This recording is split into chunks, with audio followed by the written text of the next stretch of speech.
जिनका है पन्ना पन्ना।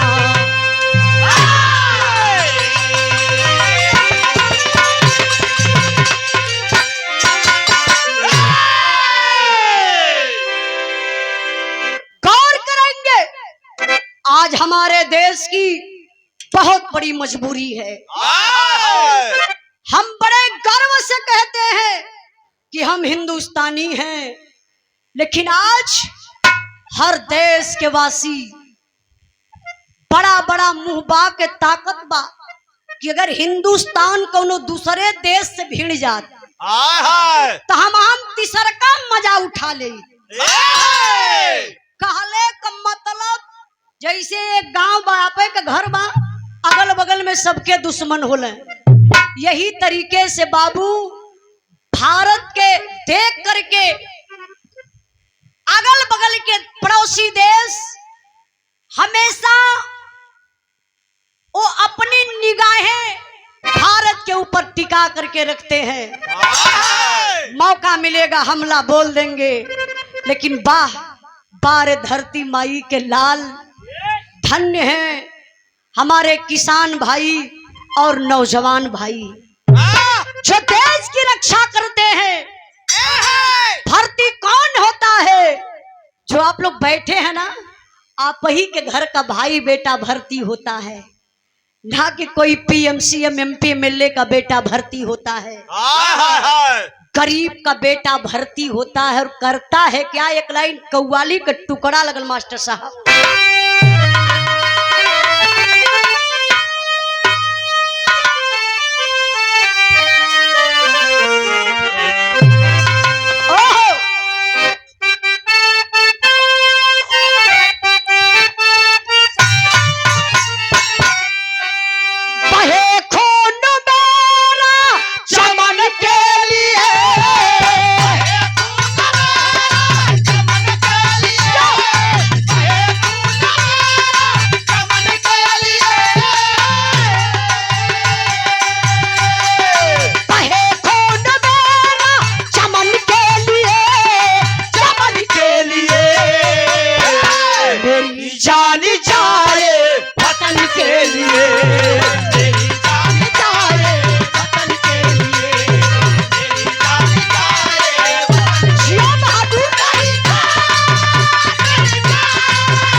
सर कटे पर झुकेगा नहीं, झुकेगा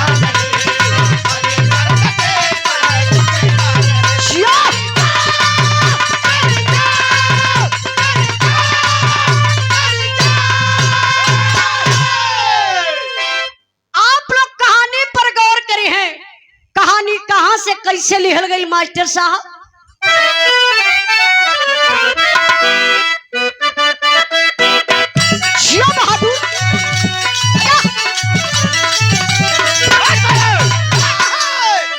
आजा भैया जल्दी जल्दी कहना है।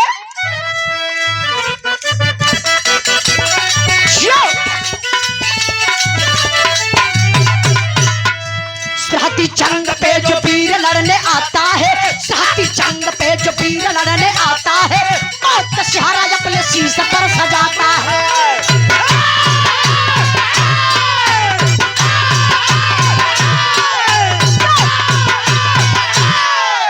जिला मथुरा खरैला गांव के किसान रहे, जिला मथुरा खरैला गांव के किसान रहे, ना भगवान देश भक्तवा इंसान रहे।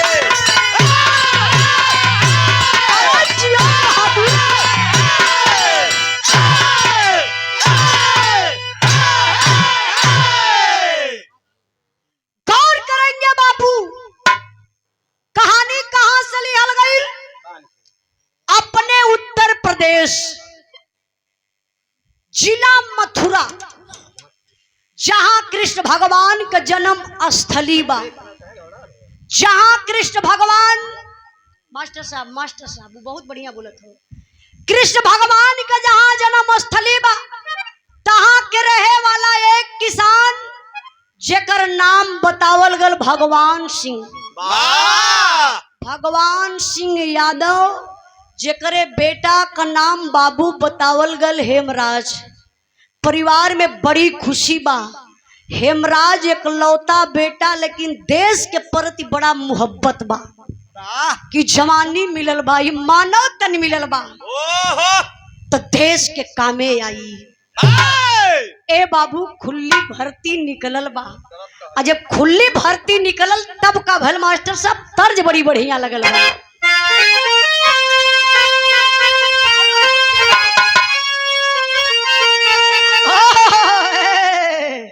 पिंटू भैया कोनो गांव के भौजाई है हमरे मास्टर नियर रहल,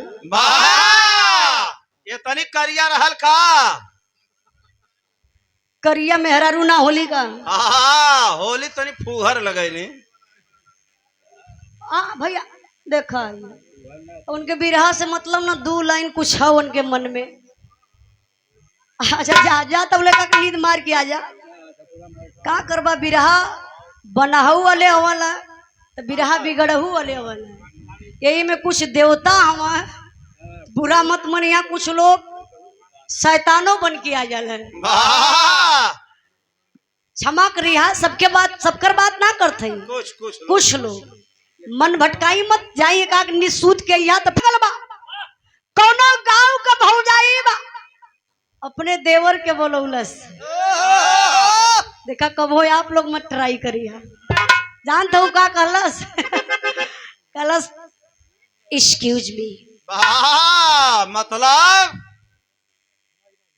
देवरवा भौजैया के देखलस, बुढ़ऊ दादा वही बगलिए में त्रिभुवन भैया सुरती बनावतल है, तो देवरवा समझलस कि दादा पढ़ले ना हुआ, एक्सक्यूज मी बोललस, तो भौजैया कहलस कि मतलब का,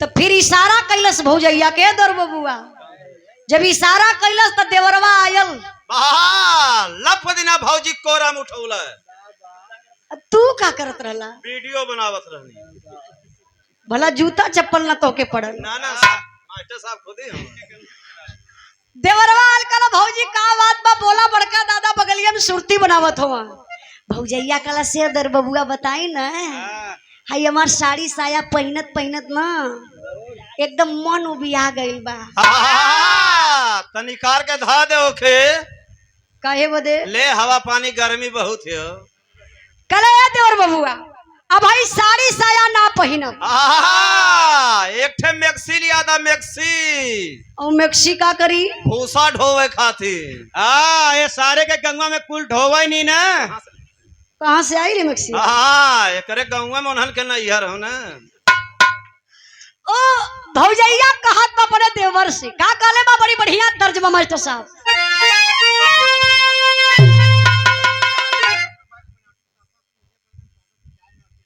मास्टर साहब तनी मिजाज बनावा, तोर मिजाज हल्का लगत हो,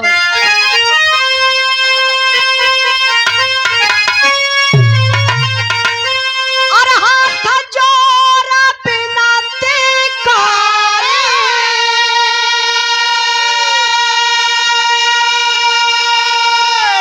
और हाथ जोड़ा बिना तिकारे, हम हो बारंबार देवरो, हम का मंगाई हो देवा, हम का मंगाई हो देवा, सूट सालवार देवरो, हम का मंगाई हो देवा, सूट सालवार देवरो, हम का मंगाई हो देवा। लेकिन भाव पर आप लोग गौर करी है, खुली भर्ती निकलल बा, हेमराज करत का हुवन,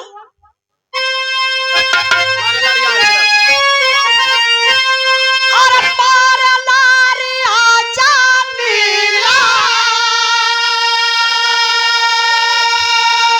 और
फौजी जवान बन गई लगे। धीरे धीरे समय बीतल। फौजी जवान का पहली पोस्टिंग कहाँ भइल बा? कहाँ भैया? जहाँ हिंदुस्तान पाकिस्तान का बॉर्डर बा। जवान ड्यूटी पर तैनात, घरे आना जाना लगल बा। वही बीच में बाबू हेमराज का शादी एक गीता नाम के लड़की से हो गयल। समय बीतल, हेमराज के भगवान एक बेटा भी दे दहले हुआ। अब बहिन बेटवा 3-4-6 महीना का भयल बा। ए बाबू फौजी जवान का ड्यूटी लगल बा कहाँ?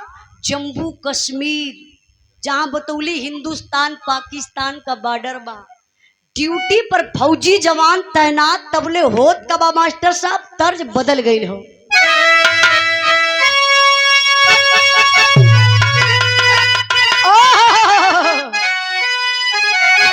सुशील भैया पापा हमारा आज भी सिखावल है।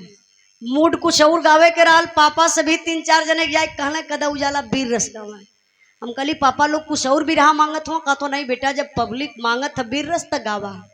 देखिए आज भी पापा उतने ध्यान देलन बिरहा में। काला बेटा केहू कौनो धुन अपने अंदाज में कितनो गावे, जब तू गई हा तो अपने अंदाज में गई हा। एक गीत के स्वर्गीय रामदेव गुरु अपने जमाने में बड़ा लहाई के गावत रहलन, लेकिन सुशील भैया ही हमार अंदाज बा। कैसे मास्टर साहब?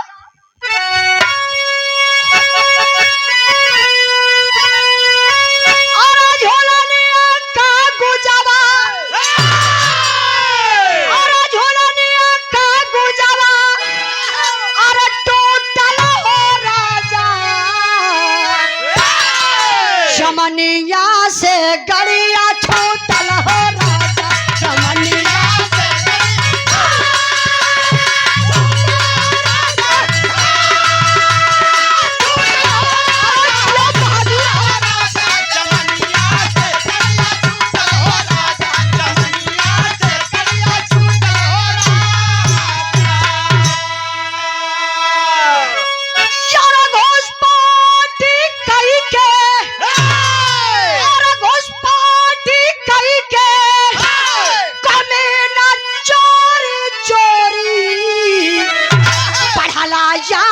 हमारे सरहद की बोली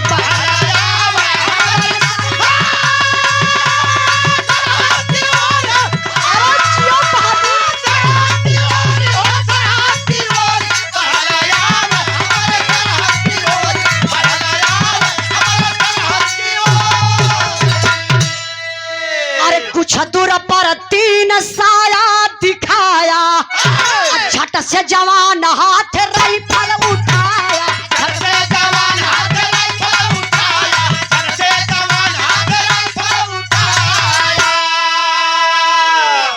यारा दुश्मन हटा पीछे, और दुश्मन हटा पीछे, यमुरी बरोरी बढ़ला जावा, सरहद की ओरी बढ़ला जावा।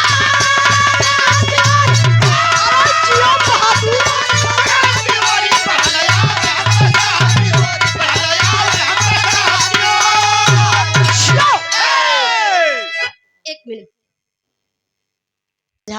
तो हम समझत ला वह संतोष ना हुआ डायलॉगवा वाला। बहुत बहुत भैया के प्रणाम। आप संतोष भैया अपने पर मत लिया, ये हम ना बोलली है, यूट्यूब का डायलॉग बोल ली है। आप डॉक्टर बेचन गुरु बेचन हेमराज फौजी जवान ड्यूटी पर तैनात। जरा गौर करेंगे, जनवरी का महीना था। जनवरी में बहुत ज्यादा कुहरा पड़ेला, और जब कुहरा पड़ेला तो चारों तरफ अंधेरा हो जाला। अब वही अंधेरा का फायदा पापी पाकिस्तानी उठाए ललस। कटीला तार काट के बाबू कुछ पाकिस्तानी आतंकवादी हमारे हिंदुस्तान में प्रवेश कर जाते हैं। हमारे हिंदुस्तान के जवानों को पता नहीं है कि ये पापी पाकिस्तानी हिंदुस्तान में घुसपैठ किए हैं। हिंदुस्तान के जवान हेमराज और सुधाकर करत का हुआ मास्टर साहब, तर्ज बड़ी बढ़िया लगल बा।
साहब जात पनी का?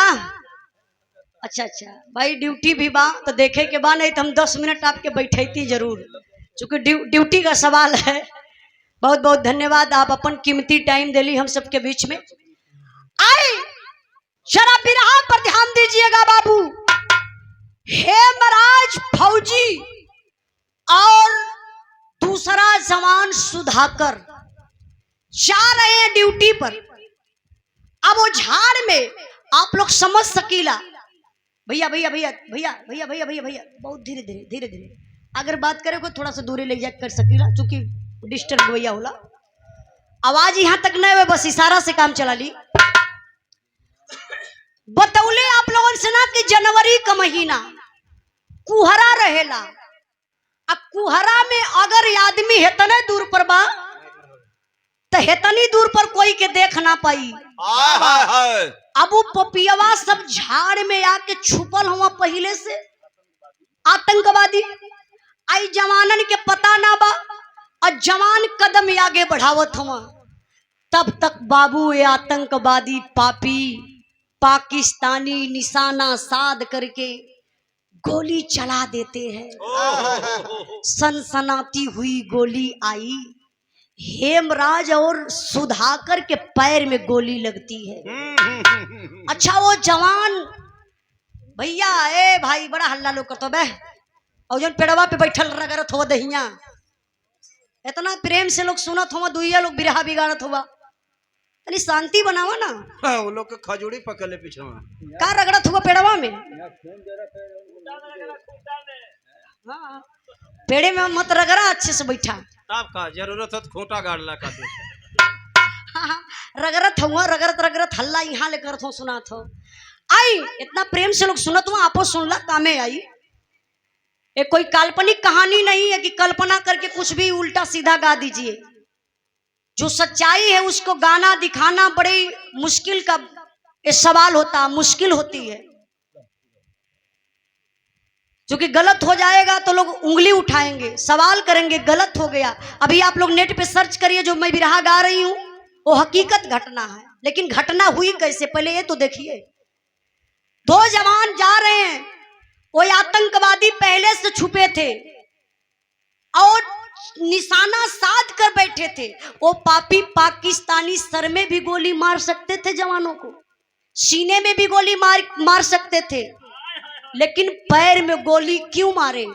इसलिए वो पापी पाकिस्तानी हिंदुस्तान के दोनों जवानों के पैर में गोली मारे कि हमें हिंदुस्तान का जिंदा फौजी मिलेगा और हम हिंदुस्तान का राज पूछेंगे और उसके बाद हम हिंदुस्तान पर हमला बोलेंगे।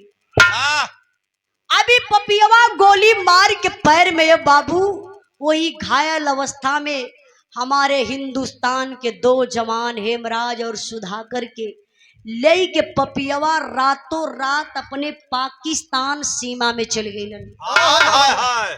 इतना ही नहीं, आमने सामने दो खंभा था। देखिए हिम्मत उन पापियों की। एक खंभे में हेमराज के और दूसरे खंभे में सुधाकर के पपियवा गतर के बांध देहलस। बंधले के बाद ए बाबू एक पापी पाकिस्तानी जो काले ड्रेस में था, बड़ी बड़ी उसकी दाढ़ी थी, लंबे लंबे बाल थे, खून खार लाल लाल आंखें थी, लग रहा कि पूरा नशा में चूर है।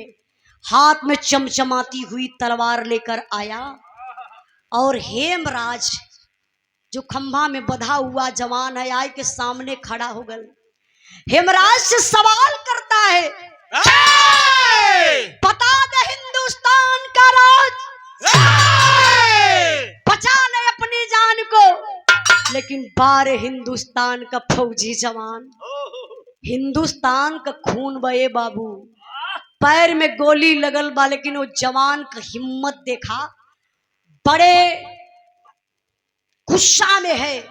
जवान तमतमा करके वो आवाज उठाया और उस पापी को जवाब देता है, अरे डगले की औलाद,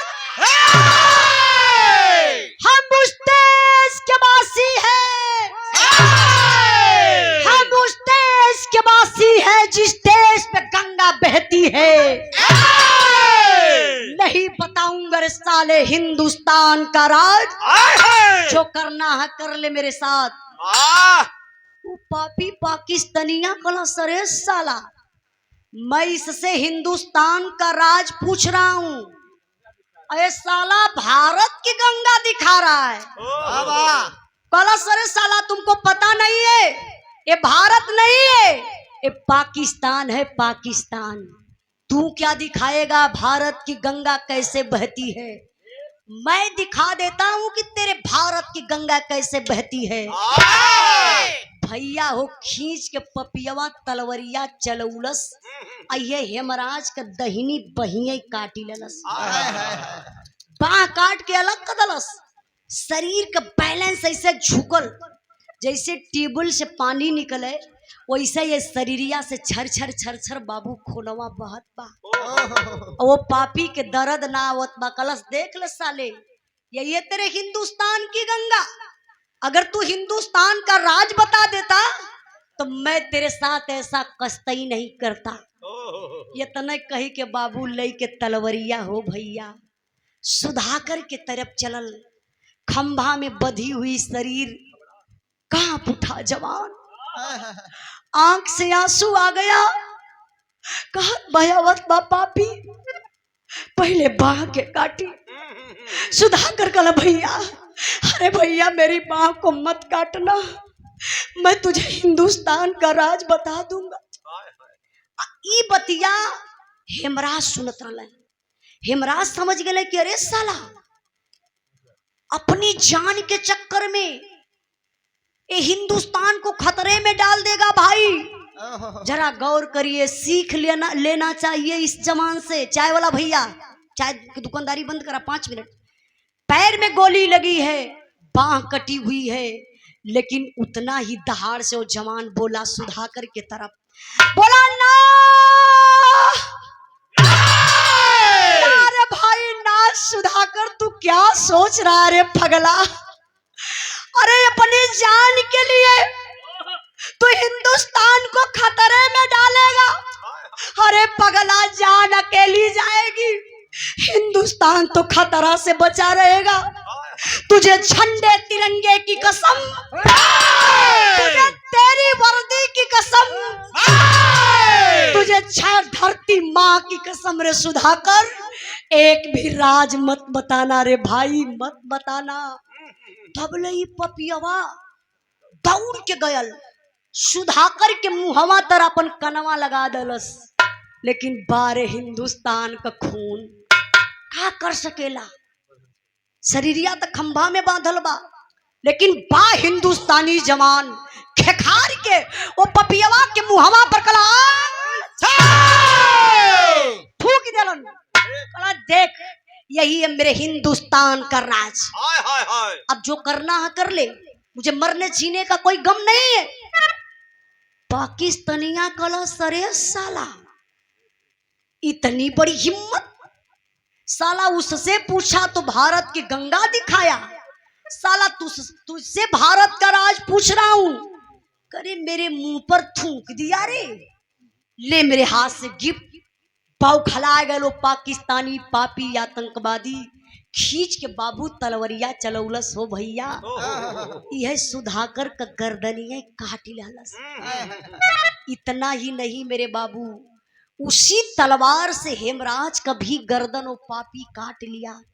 और उसकी हिम्मत देखिए, उसी तलवार से वो पापी दोनों जवानन का पेटवा यही बिचवा से फाड़ दलस हो भैया।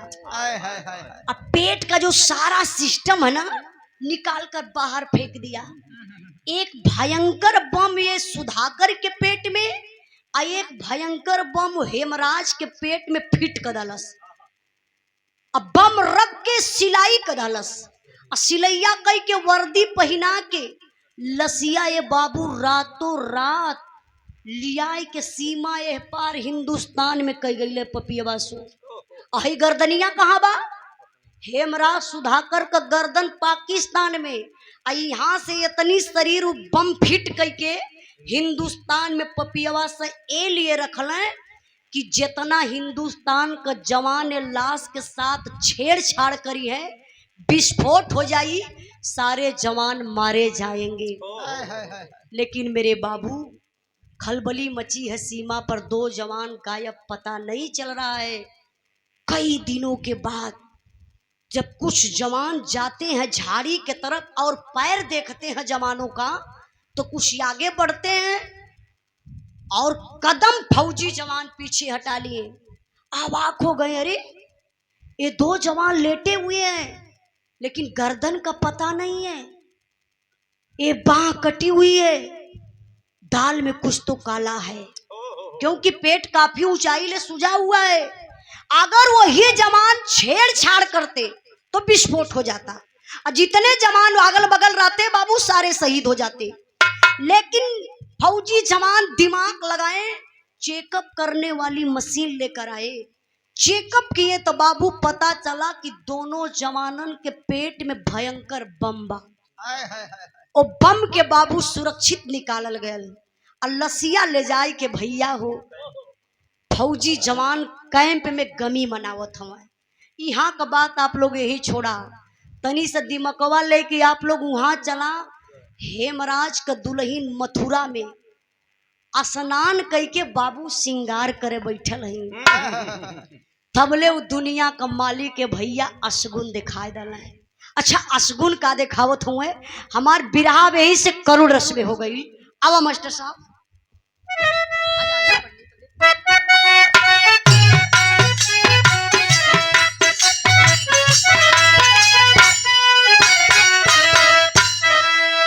पर ध्यान दे। अशगुन का दिखावत हो दुनिया का मालिक मास्टर साहब।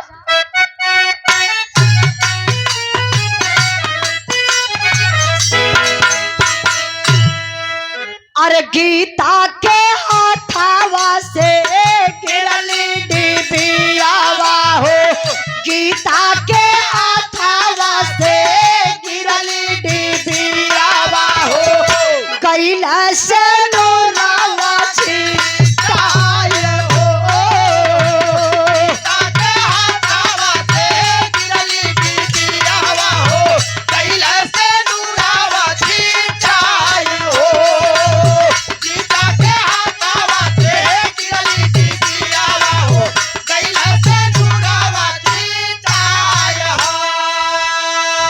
अरे धक्का से करे जा कैला कपल शरीरिया हो, बाजल मोबाइल आए सीमा से खबरिया हो, तापत के एल्लो एल्लो बोलल दुल्हनिया हो, तापत के एल्लो एल्लो बोलल दुल्हनिया हो, तनिको या बजिया नाची नाय हो, तापत के एल्लो एल्लो बोलल दुल्हनिया हो, तनिको या बजिया नाची नाय हो, तापत के एल्लो एल्लो बोलल दुल्हनिया हो, तनिको या बजिया नाची नाय हो। गौर करेंगे बाबू, दुल्हनिया हो स्नान कई के बेचारी श्रृंगार करे बैठल बा, आई बरवा चोटी कई के हाथ में सिंदूर का डिबिया लेके मांग में लगावे गई हो बाबू। तबले उ दुनिया का मालिक कितना क्रूर बन गईलन, हथवा से सिंदूर का डिबिया छूटल और सेनुरा जमीनिया पर छिटाए गयल। देखा सुहागन के एक सुहाग बा, जब सिंदूर पर कौनो आंच अवेले तो बड़ा तकलीफ लोगन के होला, मेहरारून के आंख से आंसू भी चल देला, दुल्हनिया का करेजा धक से कैलस, भगवान के मनावे लगली, हे दुनिया के मालिक हमरे सोनू के पापा पर कौनो दुख विपत्ति न आवे। बेचारी यही अचरवा से सेनुरा इसे बटोरत यही हो बाबू। तब ले सीमा से फोन आई गया, लेकिन नंबर नया बा। गीता फोन उठौली, पहला वर्ड बोली हेलो सोनू के पापा। गीता ये समझली कि कई दिन के बाद लगत बस सोनू का पापा फोन कैला नया नंबर से। जब गीता कली सोनू के पापा, सीमा से आवाज आई, नहीं नहीं बेटा मैं सोनू का पापा नहीं हूं। हाँ तो आप कौन? मैं हेमराज फौजी का मेजर बोल रहा हूं। क्या ये फोन हेमराज फौजी के घर लगा है? गीता बोली हाँ सर जी जी। आप कौन है? सर मैं उनकी मैडम गीता हूं। तो मेजर साहब बोले अच्छा बेटा परिवार में कोई और है क्या? गीता बोली हाँ सर है ना। मेजर साहब बोले बेटा किसी और को फोन दीजिए। गीता बोली सर इस समय तो मैं अकेली घर में हूं, एक बात बोलूं सर? मेजर साहब बोले बोलो बेटा क्या बात है? सर मैं कई दिन से परेशान हूं, सोनू के पापा का फोन लग नहीं रहा है, प्लीज सर सोनू के पापा से बात करवा दीजिए। मेजर साहब के पैर तले से जमीन खिसक गई। सोचने लगे दुल्हन पति का इंतजार कर रही है, बात करने के लिए कह रही है। अगर मैं कहीं ये गीता से बता देता हूं कि तुम्हारा पति शहीद हो गया, शायद ये गीता अपने पति का मौत नहीं बर्दाश्त कर पाएगी। मेजर साहब बतिये घुमाए दहलन। अच्छा बाबू देखा बतिया घुमाए के आप लोगों से भी बताई, कोई के परिवार में अगर मृत्यु हो जा तो डायरेक्ट ओकरे परिवार से ना बतावे के चाहिए, क्योंकि कुछ भी परिवार में हो सकता। एक थोड़ा से बहाना करके आप बताएंगे ना तो थोड़ा से अंदर हिम्मत बन जाएगी। अब मेजर साहब बतिया घुमाए के गीता के वही फोनवा पर बतावत कैसे हुआ मास्टर साहब?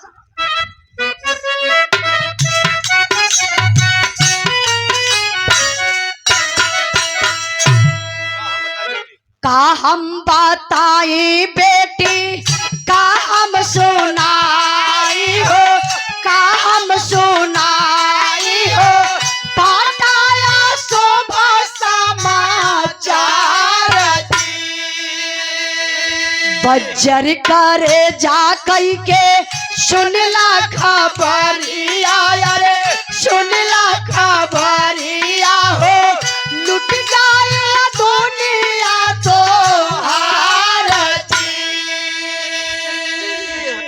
मेजर साहब बोले बेटा मैं क्या बताऊं, कुछ कहने लायक नहीं है।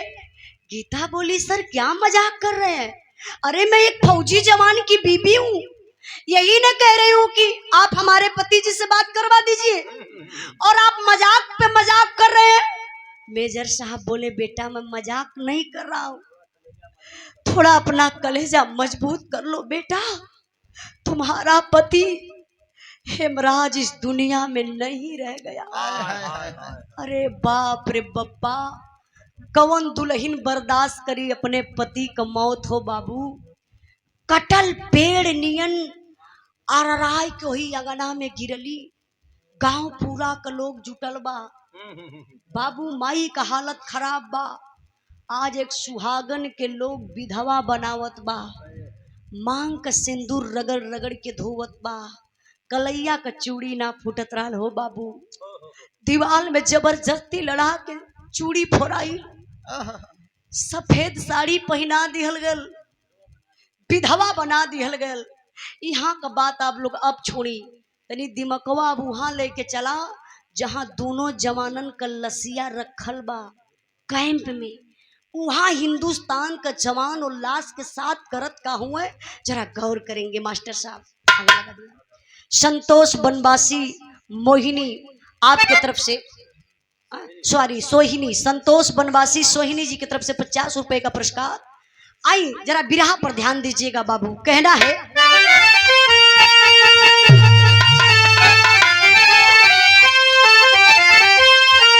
अरे दोनों बीरवन का लसिया लेके जवानवा बाबू,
लाश झंडा तिरंगा में लपेट के ताबूत में रख के जब दोनों जवानन के घरे आई तब गजब हो गया। अच्छा गजब का भयल, आप लोग जैसन जनता जुटल बा, प्रशासन के लोग हैं, क्षेत्र के नेता मंत्री विधायक पहुंचे हुए हैं। हेमराज शहीद हो गया, बड़ी हल्ला बा। लेकिन ये बाबू जब ताबूत खोलायल हो तो गर्दन का पता ना बा, बाह कटल बा, पेट चीड़ल बा। आखिर कैसे पहचान हुई? गीता अली हुई तबूतवे पर गिर गईली। और जब ताबूत के अंदर देखत ही बाबू तो गर्दन ना बा, बाह ना बा, पेट चीड़ल बा, शरीर पहचाने में ना आवत बा, कई दिन का लाश बा। गीता पागल हो गई, पब्लिक के सामने हथवा जोड़ जोड़ के रोवत थी। अब पूरी पब्लिक के चीड़त फाड़त है बाबू। गीता घर में जात गई। जब गीता घरवा में जात गई तो जितनी पब्लिक जुटल रहल सब लोगन का विचारे बदल गल कि अरे इसका पति शहीद हो गया और ये गीता पागल हो गई या इसका मन बढ़ गया, ये अपने पति को नहीं पहचान रही है, ये घर में जा रही है। तो कुछ लोग कह रहे हैं कि नहीं नहीं, लगता है ये घर में जाकर के आत्महत्या कर लेगी। सभी लोग देख रहे हैं। लेकिन भैया हो जब गीता घरवा में गईली तब का करत थी मास्टर साहब? अरे तौड़ क्या फटा हुआ है मां राज कलिया भैया।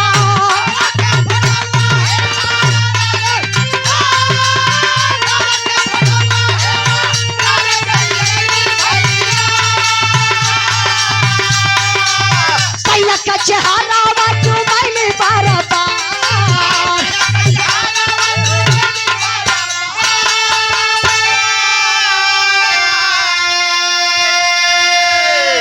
जनता जुटल बा, आपन आपन सब कल्पना करत बा।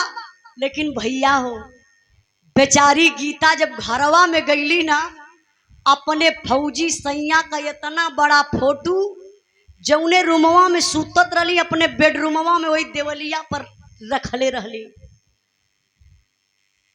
दीवार से टंगल फोटो अपने पति के ले के अली, छाती तर लगा लली। जनता ने पागल बन के घूम के दिखावत है, देखी ना भैया इस सोनू का पापा हमें। आप लोग बोले ना, आप लोग पहचानत बनी कि ना इस सोनू के पापा।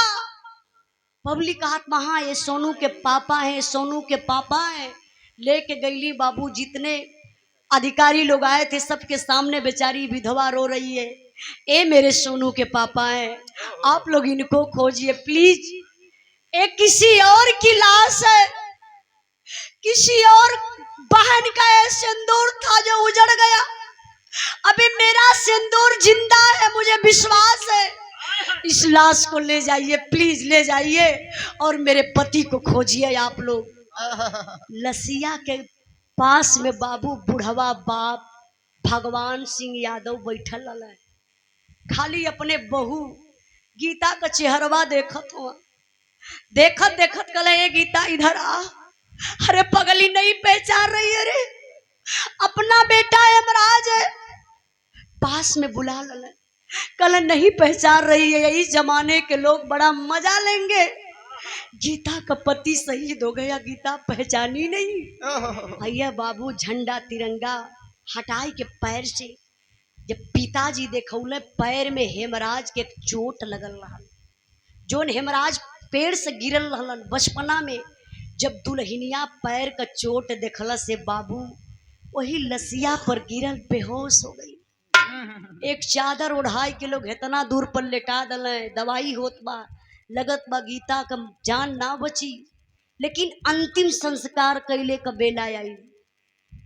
अंतिम संस्कार करने की जब बेला आई, कितना वजन उल्लास हो गई। जवन एक बुढ़वा बाप से उठती ना बा। कई बार वो लसिया के बाबू हेमराज के पिता उठौले, जमीनिया पर लसिया गिर गई, शरीरिया कांप उठल। बाबूजी के कंधा पर गमछा रहल, उतार के बाबूजी कापत बुढ़ाई में गमछवा से मुहवा तोपत हवे कि अगर हमरे मुंह से कौनो आवाज निकल जाई, यही जमाना के लोग कहेंगे कि कायर बाप का बेटा रहल तब शहीद हो गया। लेकिन बेटा शहीद भयल बा। कहल जाला कि औलाद का गम फौलाद को पानी बना देता है। आज बाप का कलेजा फाट गयल, गमछवा से मुहवा तोपत तोवत तबले बाबू रोए दहलन। काले बिना राम के कैसे मन मनाइब रे बेटा, हरे बिना राम के कैसे मन मनाइब रे बेटा, आज बोझ बुढ़ौती में कैसे तोर उठाइब रे बेटा। हरे लाल हेमराज बुढ़ाई में कमर तोड़ डाले रे हीरा। गौर करेंगे मेरे बाबू, आप लोग कहते हैं दुनिया में सबसे बड़ा बोझ होला घर में बहन बिटिया सयान हो जाली, सर की बोझ बन जाती है। लेकिन नहीं बिरहा के सुनने वाले भैया बाबू, दुनिया में सबसे बड़ा कोई बोझ होता है एक पुरनिया बाप के कंधे पर जवान बेटवा का जनाजा। आज बाप कैसे बर्दाश्त करी, गिरले वही लाश पर बेहोश हो गईले, कोई नहीं रह गया अंतिम संस्कार करने के लिए। आप लोग जैसन सम्मानित इंसान, गांव के प्रधान, प्रशासन के लोग, अधिकारी लोग ले जा करके बाबू अंतिम संस्कार कर देते हैं। अंतिम संस्कार हो गया, दुआर करे बदे के आयल शोक संदेश हृदय से लेकर, शोक संदेश हृदय से लेकर जनरल साहब आए हैं। दोनों परिवारों को आकर के दिल से धैर्य बधाए हैं। देश का था वह वीर हिंद रखवाला था, एक ज्योति हमको दिखा गया वह भारत का रहने वाला था। हम कसम याद की खाते हैं, हम बदला शीघ्र चुकाएंगे, इस देश के वीर सपूतों पर फौजी वर्दी लहराएंगे। जाना था जिसे वह चला गया, मन में ना तनिक ख्याल करो, सहयोग फौज का हम देंगे, मन को तनिक ना मलाल करो। बुढ़वा बाप से जनरल साहब